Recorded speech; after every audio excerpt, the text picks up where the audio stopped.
At this point, when we look at the very agenda that's been set for the bilateral meeting and whatever we have learnt of it so far, trade and defense seems to be quite at the top of the list in terms of what shall be discussed by these two leaders. Let's quickly take a look at when we speak of defense and the strategic ties that's shared by the two countries. What are we exactly looking at? This is Russia's new S-400 offer. This is with regards to the S-400 regiments, that is. Russia is ready, in fact, to offer 2 to 3 more S-400 regiments, and the proposal is to be discussed during this very visit of Vladimir Putin to India, which is the bilateral meeting which is to take place tomorrow, December 5th. Rostec is in talks with the assurances of timely delivery. That is also another key point which we will come to later, why it is so important in terms of delivery timings that we are speaking of. Again, Russia has right now offered up to 50% technology transfer to India, and Indian firms on the other hand may be assembling S-400 missiles as well.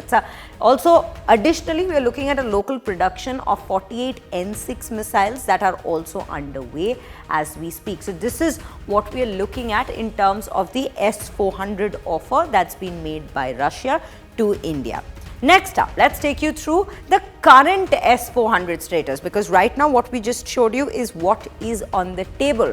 But here is what the current status is. India's original deal was of 5 regiments, right? Out of that, 3 have already been delivered, while the rest 2, the remaining 2, is to be delivered by 2026, which is again another point that will be taken up by the two leaders in the meeting to come.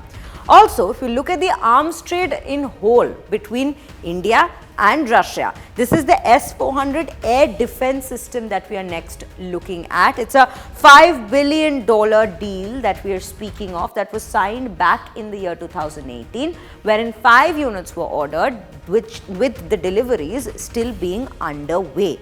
Now, the AK-203 assault rifles here is made in Amethi under joint ventures. These are being made in Amethi itself, that is within India, under a joint venture, and is set to replace the old INSAS rifles for the Indian Army. So it's an upgrade for the Indian Army that we are looking at here within this very trade deal. Now, the T-90 and the T-72 tanks, India assembles with the Russian support here itself, again indigenously assembled that we are speaking of, but with Russian support. $248 million engine upgrade deal signed back in $248 million engine upgrade deal that has been signed back in the month of March. That is another deal that we are looking at. This is again with regards to the T-90 and the T-72 tanks that we are speaking of. Next up is warships. Again, a very crucial part of the Indian Navy this time that we are speaking of. 4 frigates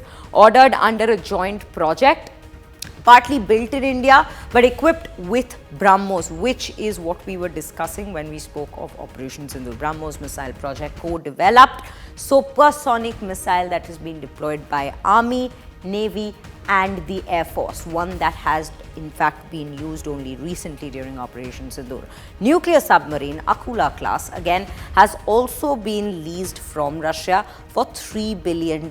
This is a nuclear submarine that we are discussing of, and it strengthens the naval strike capability, giving more precision for our Indian Navy at this given point. So that is how Russia has been in fact providing with support, and this is the trade deal from Russia's part towards India to support our defense abilities.